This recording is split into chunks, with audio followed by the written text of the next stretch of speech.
اللهم صل على سيدنا محمد یا رب صل وسلم. بسم اللہ الرحمن الرحیم. سورہ عبس. اس صورت میں جو ہے یہ میں تفسیر کا خلاصہ بیان کر دیتا ہوں. رسول اللہ صلی اللہ علیہ وسلم کے پاس ایک نابینا صحابی آئے. آپ صلی اللہ علیہ وسلم نے اس دوران ان سے چہرہ انور کو پھیر لیا. اس پر صورت نازل ہوئی کہ نبی صلی اللہ علیہ وسلم نے کی پیشانی پہ سلوٹیں آئیں, چیب جبی ہوئے اور آپ نے اعراض کیا اس بات پر کہ ایک نابینا آپ کے پاس آیا, آپ کو کیا خبر کہ وہ ہدایت حاصل کر لیتا, او یذکروا یا کچھ نصیحت حاصل کر لیتا, فتنفعہ الذکریٰ اسے آپ کی نصیحت فائدہ پہنچاتی. اما من استغنا بہرحال وہ شخص جو مستغنی ہے, جو بات سننا ہی نہیں چاہتا, فانت لہ تصدی آپ اس کے پیاسے ہیں, آپ اس کے در پہ ہیں, آپ اس کی ہدایت کے پیچھے پڑے ہوئے ہیں. وما علیک الا یزکیٰ اگر اس کو ہدایت نہیں ملتی تو آپ پر کوئی گناہ نہیں ہے, یعنی ابو جہل اور عتبہ ابن ولید وغیرہ. واما من جاءک یسعی اور وہ شخص جو آپ کے پاس دوڑتا ہوا آتا ہے, وہو یخشی وہ اللہ سے ڈرتا بھی ہے, فانت عنہ تلہی آپ اس سے غفلت برتتے ہیں, لہو کرتے ہیں اس سے. کلا ہرگز ایسا نہیں ہے جیسے یہ مشرک سمجھ رہے ہیں کہ یہ سردار ہیں تو یہ جنت میں جائیں گے اور یہی اس قابل ہیں کہ ان کو نصیحت یعنی یہ زیادہ اہم لوگ ہیں. ایسا ہرگز نہیں ہے. انہا تذکرہ یہ قرآن تو ایک نصیحت ہے. فمن شاء ذکر جس کا دل چاہے اس سے نصیحت حاصل کرے, اس میں کوئی فرق نہیں ہے مالداروں اور غریبوں کا. فی صحف مکرمہ اور اس قرآن کو عزت کی ضرورت بھی نہیں ہے کہ سردار لوگ ایمان لائیں تو اس کو عزت ملے گی, اس لیے کہ اللہ کے ہاں یہ ویسے ہی معزز ہے. فی صحف ایسے صحیفوں میں ہے, مکرمتن جو عزت والے صحیفے ہیں, مرفوعتن بلند ہیں, مطہرتن پاکیزہ ہیں یعنی لوح محفوظ میں جو ہیں, بِأَيْدِي سفارتن سفیر کی جمع سفرہ, میں نے بتایا تھا نا کفارہ برارہ آ رہا ہے تو سفیر کی جمع سفرہ آتی ہے. اور ایسے سفیروں کے ہاتھ میں ہیں کرامن جو خود عزت دار ہیں, برارہ اور نیک ہیں. قتل الانسان ما اکفرا تباہ ہو جائے انسان کیسی ناشکری کر رہا ہے. یعنی اللہ بتا رہے ہیں کہ اے نبی آپ جو ان بڑے بڑے سرداروں کو آپ سمجھا رہے ہیں ان کو خود بھی تو سوچنا چاہیے نا, کیسی ناشکری کرتا ہے انسان. من ای شیء خلقہ کس چیز سے اللہ نے اس کو بنایا ہے. من نطفۃ ایک پانی کے قطرے سے بنایا, خلقہ اس کو بنایا, فقدرہ پھر اعضاء اس کے درست کر دیے, ثم السبیل یسرہ پھر اس کے لیے راستے کو آسان کر دیا, ماں کے پیٹ سے نکلنا اس کے لیے آسان بنا دیا. ثم اماتہ پھر اس کو موت دی, فاخبرہ قبر میں پہنچا دیا, ثم اذا شاء انشرہ جب چاہے گا اس کو دوبارہ زندہ کر لے گا. تو اتنے سارے تصرفات انسان, اور یہ اپنی سرداری پہ ناز کرتا ہے اور جو ہے اللہ کی آیات کا انکار کرتا ہے. کلا لما یقضی ما امرہ ہرگز ایسا نہیں ہے. اصل بات یہ کہ انسان نے اللہ نے جو اسے حکم دیا تھا اس احکام کو انسان نے پورا نہیں کیا. فَلْيَنظُرِ الْإِنسَانُ إِلَىٰ طَعَامِهِ اللہ فرماتے انسان کو چاہیے اپنے کھانے کی طرف دیکھے. اَنَّا صَبَبْنَا الْمَاءَ صَبًّا کیسے اس بات کی طرف دیکھے کہ ہم نے آسمان سے کیسے پانی انڈیلا. ثُمَّ شَقَقْنَا الْأَرْضَ شَقًّا پھر کیسے ہم نے زمین کو پھاڑا ہے. فَأَنبَتْنَا فِيهَا حَبًّا اور ہم نے اگائے اس میں دانے, وَعِنَبًا وَقَضْبًا اور انگور اور ترکاریاں, وَزَيْتُونًا وَنَخْلًا اور زیتون اور کھجور, وَحَدَائِقَ غُلْبًا اور بڑے یعنی گھنے باغات, وفاکہۃً اور پھل, وابا اور چارہ, متاعا لکم ولانعامکم تمہارے فائدے کے لیے اور تمہارے جانوروں کے لیے. فاذا جاءت الصاخہ جب کانوں کو بہرا کرنے والی آ جائے گی, یعنی وہ آواز, یعنی یہ ہمیشہ نہیں چلے گا یہ نظام. اللہ فرماتے ہیں یہ سب تمہارے فائدے کے لیے ہے, تو تمہیں بھی تو کسی مقصد کے لیے پیدا کیا ہے نا, تو تم اس مقصد میں پورے ہوتے ہو کہ نہیں ہوتے, تو اس کے بارے میں وہ ایک دن حساب کا آئے گا, اور وہ اس طرح سے آئے گا. یوم یفر المرء من اخیہ یہ وہ دن ہوگا جس دن انسان اپنے بھائی سے, اپنی ماں سے, اپنے باپ سے, اپنی بیوی سے, اپنے بیٹوں سے دور بھاگے گا, اور ہر شخص ایک ایسی کنڈیشن میں ہوگا جو اسے دوسرے سے غافل کر دے گی. یغنی کا معنی یہاں پر دوسرے سے غافل کر دے گی, بس اپنی فکر ہوگی. بہت سے چہرے اس دن چمک رہے ہوں گے, خوشی سے ہنس رہے ہوں گے اور خوش ہوں گے. بہت سے چہرے ایسے ہوں گے جن پر غبار ہوگا, جن پر سیاہی چھائی ہوئی ہوگی. یہ وہ لوگ ہوں گے جو کافر اور فاجر تھے. یعنی کافر کا معنی ناشکرہ بھی ہوتا ہے, اللہ کا انکار کرنے والا, اللہ کی آیات کا انکار کرنے والا بھی ہوتا ہے, اور فاجر کا بھی یہی معنی ہے نافرمانی کرنے والا. تو اس صورت میں ہمیں کیا اسباق ملتے ہیں؟ بیسک بڑا سبق تو سب سے پہلا یہ ملتا ہے کہ دین کی دعوت میں فرق نہیں کرنا چاہیے دولت مند اور غریب کا. یہ دعوت سب کے لیے ہے. بلکہ علماء کہتے ہیں کہ جو بھی تحریک شروع ہونا, اگر اس میں غریب لوگ نہ ہوں اور سارے مالدار ہوں, تو اس میں اس بات کا خطرہ ہوتا ہے کہ یہ دعوت برحق نہیں ہے، کیونکہ انبیاء کی دعوتوں میں سب سے زیادہ ہمیشہ سے غریب لوگ آئے ہیں، اور تمام انبیاء کو یہ طعنہ دیا گیا ہے کہ یہ جو غریب لوگ آپ کی مجلس میں بیٹھتے ہیں ان کو آپ اپنی مجلس سے دور کریں گے تو ہم آئیں گے آپ کے پاس۔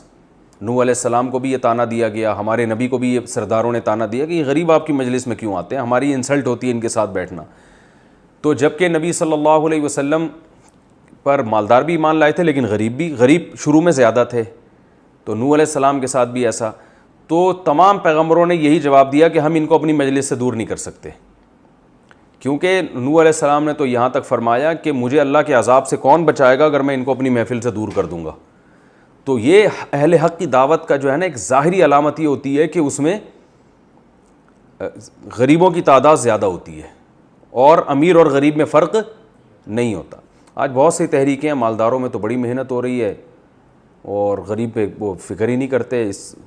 دیکھیں اگر کوئی اس نیت سے کرتا ہے نا کہ ایک قوم کے سردار ایمان لے آئے گا تو اس کی وجہ سے باقی نیچے کے لوگ بھی ایمان لے آئیں گے،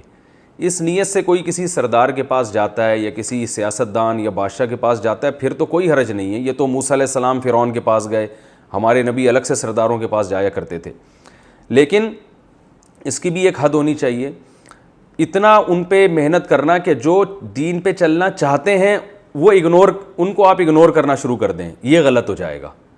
تو اس کا یہ مطلب نہیں ہے کہ دولت مندوں کے پاس الگ سے دعوت کے لیے جانا برا ہے، یہ مطلب ہرگز نہیں ہے آیت کا، یا حکمرانوں کے پاس دعوت کے لیے جانا برا ہے، نہ، یہ تو پیغمبروں سے ثابت ہے۔ یوسف علیہ السلام بھی بادشاہ کے پاس گئے نا، جب بادشاہ نے بلایا فوراً چلے گئے۔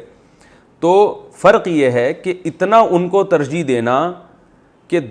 وہ چاہتے نہیں ہیں پھر بھی ان کی فکر کرنا، اور غریب چاہ رہا ہے تو پھر بھی اس کو اگنور کر دینا، یہ غلط ہو جائے گا۔ یعنی اللہ کے ہاں سب سے پہلا جو حق ہے وہ ان لوگوں کا ہے جن کے اندر طلب ہے، جو چاہتے ہیں، جیسے عبداللہ ابن ام مکتوم، وہ چاہتے تھے کہ مجھے کچھ نصیحت کریں نبی، میں اس پر عمل کروں، اور وہ تو چاہتے نہیں تھے کم بخت جو سردار تھے۔ تو اس پہ اللہ نے فرمایا کہ چاہنے والوں کو بہرحال ترجیح دی جائے گی، جو ہدایت چاہتے ہیں۔ ہمارے حضرت مفتی رشید احمد صاحب رحمہ اللہ ناظم آباد میں بیان کیا کرتے تھے، تو بہت سے لوگ آیا کرتے تھے وہاں دور دور سے، تو کسی نے حضرت سے کہا فلاں جگہ جا کے بیان کیا کریں، وہ لوگ اتنا آپ کو بلا رہے ہیں۔ حضرت نے فرمایا کہ میں یہ جو یہاں میرے پاس بیان سننے کے لیے آ رہے ہیں نا، یہ وہ لوگ ہیں جن کے اندر ہدایت کی چاہت ہے، اور آپ مجھے جہاں جانے کا مشورہ دے رہے ہیں وہ سننے کے لیے، ان کو تو میں زبردستی جا کے بات سناؤں گا۔ تو ان لوگوں کا حق ان پر زیادہ ہے، کیونکہ یہ خود سننے کے لیے آ رہے ہیں،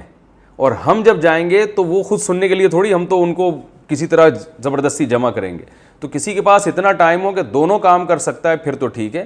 لیکن اگر اتنا وقت نہیں ہے تو پھر چاہنے والوں کو، جو ہدایت چاہتے ہیں، جو آپ کے پاس دور دور سے بات سننے کے لیے آ رہے ہیں، ان کو پہلے ترجیح دیں، دوسروں کو بعد میں ترجیح دیں۔ یہ اس آیت کا خلاصہ ہے۔ ایک علمی نقطے کی بات تو ہمیں یہ پتہ چلی، دوسری بات یہ پتہ، اور اس میں بالکل فرق نہیں کرنا چاہیے، اس میں پھر اللہ کا غضب آتا ہے اگر آپ نے کسی کو دولت کی بیس پہ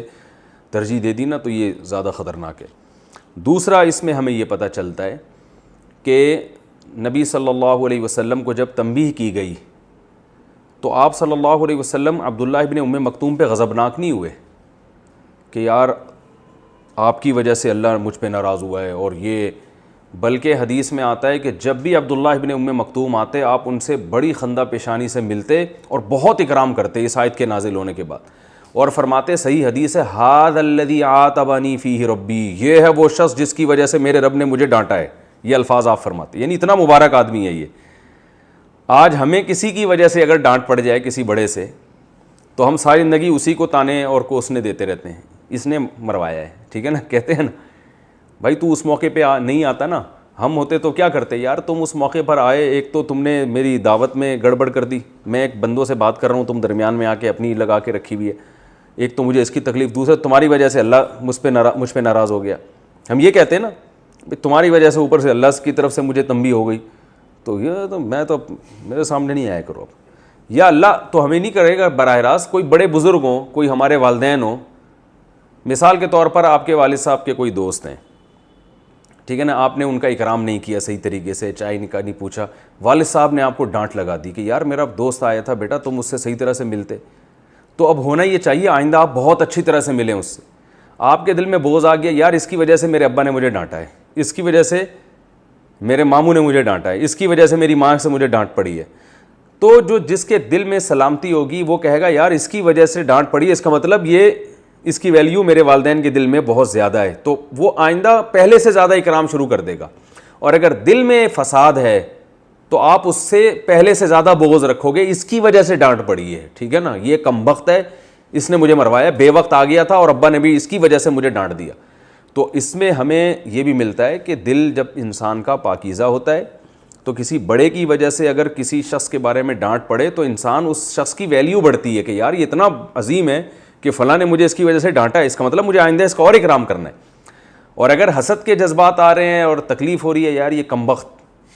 اس کی وجہ سے والدین سے ڈانٹ پڑی ہے، آئندہ اکرام تو کرے گا کہ ابا دوبارہ نہ ڈانٹے، لیکن دل میں سوچے گا، تو اس کا مطلب آپ کا دل کیا ہے؟ فسادی ہے۔ تو ہمارے نبی صلی اللہ علیہ وسلم کا ظرف دیکھیں، میں تو حیران ہوتا ہوں کہ سید الانبیاء، تمام پیغمبروں کے سردار ہیں،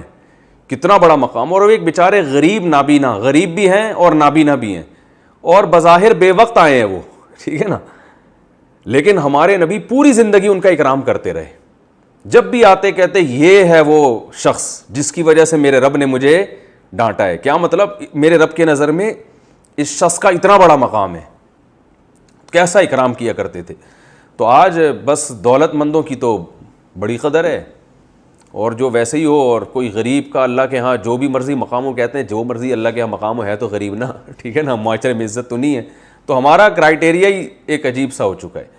تو اس سے دوسرا سبق ہمیں یہ بھی ملتا ہے، اور باقی تو اسباق جو ہیں وہ تو واضح ہیں بالکل، کہ اللہ تعالیٰ نے فرمایا کہ اپنی اوقات دیکھو، اپنی حقیقت دیکھو، پانی کے قطرے سے بنایا، پھر ساری زمین تمہارے لیے بنائی، تو یہ سب کچھ ایسا ہی نہیں، ایک دن ختم ہوگا، تو کل قیامت کے دن تم نے حساب و کتاب بھی دینا ہے۔ اور چوتھا سبق ہمیں یہ بھی ملتا ہے کہ ایک دن آنے والے ہم سب اپنے رشتہ داروں سے دور بھاگیں گے، تو رشتہ داروں کے لیے اللہ کو ناراض کرنا یہ حماقت ہے، کل انہی رشتہ داروں سے جان چھڑا رہے ہوں گے، بھاگ رہے ہوں گے۔ تو ان رشتہ داروں کو اللہ کے لیے تو ان سے محبت کیا کریں، اور ان سے محبت میں اتنا غلو کہ اللہ ہی کو ناراض کرنا شروع کر دیں، بیوی کی خاطر گھر میں جناب کیبل لگوا لی، فلمیں دیکھ رہے ہیں، اور بیگم کی خاطر داڑھی کاٹ لی، کل اسی بیگم سے دور بھاگ رہے ہوگے جس کو آج اتنا خوش کر رہے ہو، یا بیوی نے شوہر کی خاطر پردہ چھوڑ دیا، یا اور اس طرح کے جو ہے نا اللہ کی نافرمانی، یا اولاد کی خاطر رشوت لینا شروع کر دی، یا کوئی بھی ناجائز کام کیا، تو اللہ فرما رہے ہیں کل انہی سے تم دور بھاگو گے۔ یہ تو سورہ عبسہ وتولیٰ ہے۔ وقت مکمل ہو گیا، بس انشاءاللہ پھر آگے اگلے درس میں انشاءاللہ۔